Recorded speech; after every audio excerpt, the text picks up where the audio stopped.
आंखें बंद कर आराम कुर्सी पर बैठते ही उन्हें अपनी आंखों के सामने अपना बीता कल नजर आने लगा। जिंदगी के पन्ने पलटते चले गए। कमरे में प्रवेश करते ही डाक कृपा अपना कोट उतार कर कुर्सी पर धड़ाम से बैठ गई। आज उन्होंने एक बहुत ही मुश्किल ऑपरेशन निपटाया था। शाम को जब वे अस्पताल में अपने कक्ष में गईं, तो सिर्फ 2 मरीजों को इंतजार करते हुए पाया। आज उन्होंने कोई अपॉइंटमेंट भी नहीं दिया था। इन 2 मरीजों से निपटने के बाद वे जल्द से जल्द घर लौटना चाहती थी। उन्हें आराम किए हुए एक अरसा हो गया था। वे अपना बैग उठाकर निकलने ही वाली थी कि अपने नाम की घोषणा सुनी।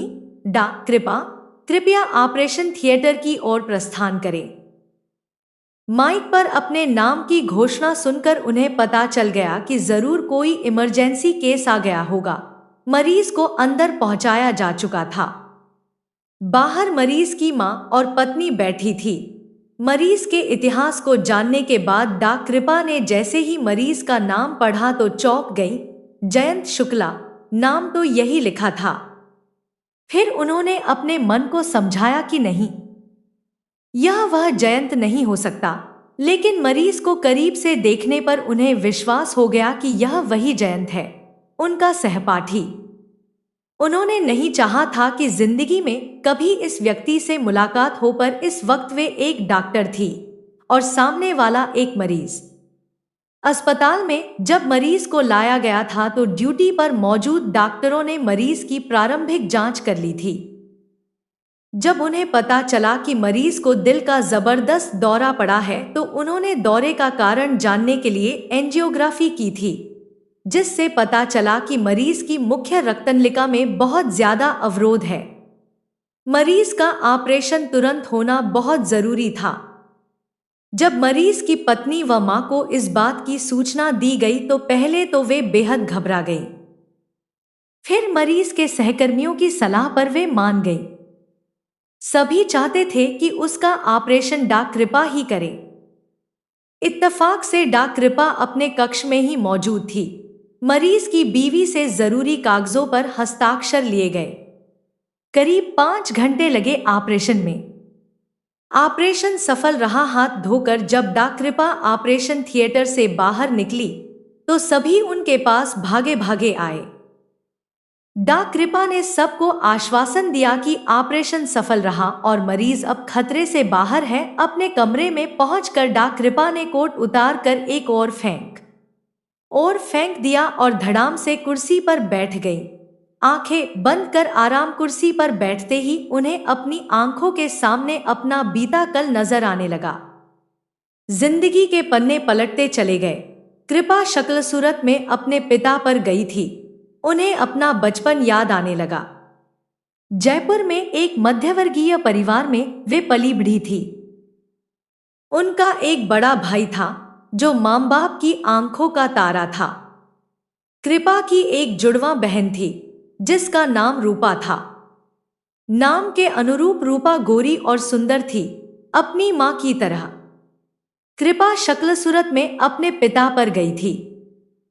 कृपा का रंग अपने पिता की तरह काला था। दोनों बहनों की शक्ल सूरत में मीन आसमान का फर्क था। बचपन में जब उनकी मां दोनों का हाथ थामे कहीं भी जाती तो कृपा की तरफ उंगली दिखाकर सब यही पूछते कि यह कौन है। उनकी मां के मुंह से यह सुनकर कि दोनों उनकी जुड़वा बेटियां हैं, लोग आश्चर्य में पड़ जाते। लोग जब हंसते हुए रूपा को गोद में उठाकर प्यार करते तो उसका बालमन बहुत दुखी होता। तब कृपा सबका ध्यान अपनी ओर आकर्षित करने के लिए रोती मचलती। तब उसे पता नहीं था कि मानव मन तो सुंदरता का पुजारी होता है। तब वह समझ नहीं पाती थी कि लोग क्यों उसके बजाय उसकी बहन को ही प्यार करते हैं। एक बार तो उसे इस तरह मचलते देखकर किसी ने उसकी मां से कह भी दिया था कि लीला, तुम्हारी इस बेटी में न तो रूप है न गुण। धीरे धीरे कृपा को समझ में आने लगा अपने और रूपा के बीच का यह फर्क। मां कृपा को समझाती कि बेटी, समझदारी का मानदंड रंग रूप नहीं होता। माइकल जैक्सन काले थे पर पूरी दुनिया के चहेते थे, हमारी बेटी तो बहुत होशियार है। पढ़ लिख कर उसे माँ बाप का नाम रोशन करना है। बस माँ की इसी बात को कृपा ने गांठ बांध लिया। मन लगाकर पढ़ाई करती और कक्षा में हमेशा अव्वल आती। कृपा जब थोड़ी और बड़ी हुई तो उसने लड़कों और लड़कियों को एक दूसरे के प्रति आकर्षित होते देखा। उसने बस अपने मन में डॉक्टर बनने का सपना संजो लिया था। वह जानती थी कि कोई उसकी ओर आकर्षित नहीं होगा यदि मनुष्य अपनी कमजोर रग को पहचान ले और उसे अनदेखा करके उस क्षेत्र में आगे बढ़े जहां उसे महारत हासिल हो। तो उसकी कमजोर रग कभी उसकी दुखती रग नहीं बन सकती। इसीलिए जब जयंत ने उसकी ओर हाथ बढ़ाया तो उसने उसे ठुकरा दिया। कृपा का ध्यान सिर्फ अपने लक्ष्य की ओर था। एक दिन उसने जयंत को अपने दोस्तों से यह कहते हुए सुना कि मैं कृपा से इसलिए दोस्ती करना चाहता हूँ क्योंकि वह बहुत ईमानदार लड़की है। कितने गुण हैं उसमें, हमेशा हर कक्षा में अव्वल आती है, फिर भी जमीन से जुड़ी है। उस दिन के बाद कृपा का बर्ताव जयंत के प्रति नरम होता गया। 12वीं कक्षा की परीक्षा में अच्छे नंबर आना बेहद जरूरी था क्योंकि उन्हीं के आधार पर मेडिकल में दाखिला मिल सकता था। सभी को कृपा से बहुत उम्मीदें थी। जयंत बेझिझक कृपा से पढ़ाई में मदद लेने लगा। वह एक मध्यवर्गीय परिवार से संबंध रखता था। खाली समय में ट्यूशन पढ़ाता था ताकि मेडिकल में दाखिला मिलने पर उसे पैसों की दिक्कत न हो। कृपा लाइब्रेरी में बैठकर किसी एक विषय पर अलग अलग लेखकों द्वारा लिखित किताबें लेती और नोट्स तैयार करती थी। पहली बार जब उसने अपने नोट्स की एक प्रति जयंत को दी तो वह कृतार्थ हो गया। कहने लगा कि तुमने मेरी जो मदद की है उसे जिंदगी भर नहीं भूल पाऊंगा। अब जब भी कृपा नोट्स तैयार करती तो उसकी एक प्रति जयंत को जरूर देती। एक दिन जयंत ने कृपा के सामने प्रस्ताव रखा कि यदि हमारा साथ जीवन भर का हो जाए तो कैसा हो। कृपा ने मीठी झिड़की दी कि अभी तुम पढ़ाई पर ध्यान दो मजनू, ये सब तो बहुत बात की बातें हैं। कृपा ने झिड़क तो दिया पर मन ही मन वह सपने बुनने लगी थी। जयंत स्कूल से सीधे ट्यूशन पढ़ाने जाता था, इसलिए कृपा रोज जयंत से मिलकर थोड़ी देर बातें करती, फिर जयंत से चाबी लेकर नोट्स उसके कमरे में छोड़ आती। चाबी वहीं छोड़ आती क्योंकि जयंत का रूममेट तब तक आ जाता था। एक दिन लाइब्रेरी से बाहर आते समय कृपा ने हमेशा की तरह रुककर जयंत से बातें की। जयंत अपने दोस्तों के साथ खड़ा था, पर जाते जाते वह जयंत से चाबी लेना भूल गई। थोड़ी दूर जाने के बाद अचानक जब उसे याद आया तो वापस आने लगी। वह जयंत के पास पहुंचने ही वाली थी कि अपना नाम सुनकर अचानक रुक गई। जयंत का दोस्त उससे कह रहा था कि तुमने उस कृपा को अच्छा पटाया, तुम्हारा काम तो आसान हो गया यार। इस साथी को जीवन साथी बनाने का इरादा है क्या? जयंत ने कहा कि दिमाग खराब नहीं हुआ है मेरा। उसे इसी गलतफहमी में रहने दो, बने बनाए नोट्स मिलते रहे तो मुझे रोज रोज पढ़ाई करने की जरूरत ही नहीं पड़ेगी। परीक्षा से कुछ दिन पहले दिन रात एक कर देता हूँ, इस बार देखन उसी के नोट्स पढ़कर उससे भी अच्छे नंबर लाऊंगा। जयंत के मुंह से ये सब बातें सुनकर कृपा कांप गई। उसके पैरों तले से जमीन खिसक गई। इतना बड़ा धोखा! वह उल्टे पांव लौट गई। भागकर घर पहुंची तो इतनी देर से दबी रुलाई फूट पड़ी। मां ने उसे चुप कराया। सिसकियों के बीच कृपा ने मां को किसी तरह पूरी बात बताई। कुछ देर के लिए तो मां भी हैरान रह गई, पर वे अनुभवी थी। अतः उन्होंने कृपा को समझाया कि बेटे, अगर कोई यह सोचता है कि किसी सीधे साधे इंसान को धोखा देकर अपना उल्लू सीधा किया जा सकता है, तो वह अपने आप को धोखा देता है। नुकसान तुम्हारा नहीं, उसका हुआ है। व्यवहार बैलेंस शीट की तरह होता है, जिसमें जमाखटा बराबर होगा ही जयंत को अपने किए की सजा जरूर मिलेगी। तुम्हारी मेहनत तुम्हारे साथ है, इसलिए आज तुम चाबी लेना भूल गई। पढ़ाई में तुम्हारी बराबरी इनमें से कोई नहीं कर सकता। प्रकृति ने जिसे जो बनाया उसे मानकर उस पर खुश होकर फिर से सब कुछ भूलकर पढ़ाई में जुट जाओ। माँ की बातों से कृपा को काफी राहत मिली, पर यह सब भुला पाना इतना आसान नहीं था। हिम्मत जुटाकर दूसरे दिन हमेशा की तरह कृपा ने जयंत से चाबी ली, पर नोट्स रखने के लिए नहीं, बल्कि आज तक उसने जो नोट्स दिए थे उन्हें निकालने के लिए। अपने सारे नोट्स लेकर चाबी यथास्थान रखकर कृपा घर की ओर चल पड़ी। 2 से 4 दिनों में छुट्टियां शुरू होने वाली थी। उसके बाद इम्तिहान थे। चाबी लेते समय उसने जयंत से कह दिया था कि अब छुट्टियां शुरू होने के बाद ही उससे मिलेगी, क्योंकि उसे 2 से 4 दिनों तक कुछ काम है। घर जाने पर उसने माँ से कह दिया कि वह छुट्टियों में मौसी के घर रहकर अपनी पढ़ाई करेगी। जिस दिन छुट्टियां शुरू हुईं, उस दिन सुबह ही कृपा मौसी के घर की ओर प्रस्थान कर गई। जाने से पहले उसने एक पत्र जयंत के नाम लिखकर माँ को दे दिया। छुट्टियां शुरू होने के बाद एक दिन जब जयंत ने नोट्स निकालने के लिए दराज खोली तो पाया कि वहां से नोट्स नदारद हैं। उसने पूरे कमरे को छान मारा, पर नोट्स होते तो मिलते। तुरंत भागा भागा वह कृपा के घर पहुंचा। वहां मां ने उसे कृपा की लिखी चिट्ठी पकड़ा दी। कृपा ने लिखा था, जयंत, उस दिन मैंने तुम्हारे दोस्त के साथ हुई तुम्हारी बातचीत को सुन लिया था। मेरे बारे में तुम्हारी राय जानने के बाद मुझे लगा कि मेरे नोट्स का तुम्हारी दराज में होना कोई मायने नहीं रखता, इसलिए मैंने नोट्स वापस ले लिए। मेरे परिवार वालों से मेरा पता मत पूछना, क्योंकि वे तुम्हें बताएंगे नहीं। मेरी तुमसे इतनी विनती है कि जो कुछ भी तुमने मेरे साथ किया है उसका जिक्र किसी से न करना और न ही किसी के साथ ऐसी धोखाधड़ी करना, वरना लोगों का दोस्ती पर से विश्वास उठ जाएगा। शुभकामनाओं सहित, कृपा। पत्र पढ़कर जयंत ने माथा पीट लिया। वह अपने आप को कोसने लगा कि यह कैसी मूर्खता कर बैठा। इस तरह खुल्लम खुल्ला डींगे हाँक कर उसने अपने पैरों पर खुद कुल्हाड़ी मार ली थी।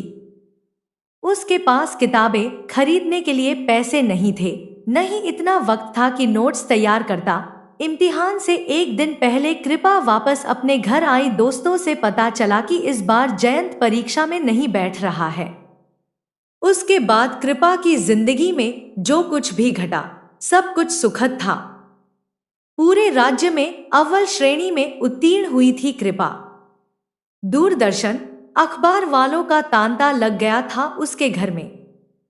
सभी बड़े कॉलेजों ने उसे खुद न्योता देकर बुलाया था। मुंबई के एक बड़े कॉलेज में उसने दाखिला ले लिया था।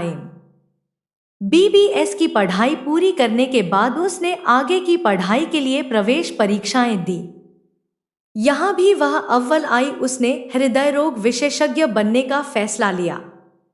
MD की पढ़ाई करने के बाद उसने 3 बड़े अस्पतालों में विजिटिंग डॉक्टर के रूप में काम करना शुरू किया। समय के साथ उसे काफी प्रसिद्धि मिली। इधर उसकी जुड़वां बहन की पढ़ाई में खास दिलचस्पी नहीं थी। माता पिता ने उसकी शादी कर दी। उसका भाई अपनी पत्नी के साथ दिल्ली में रहता था।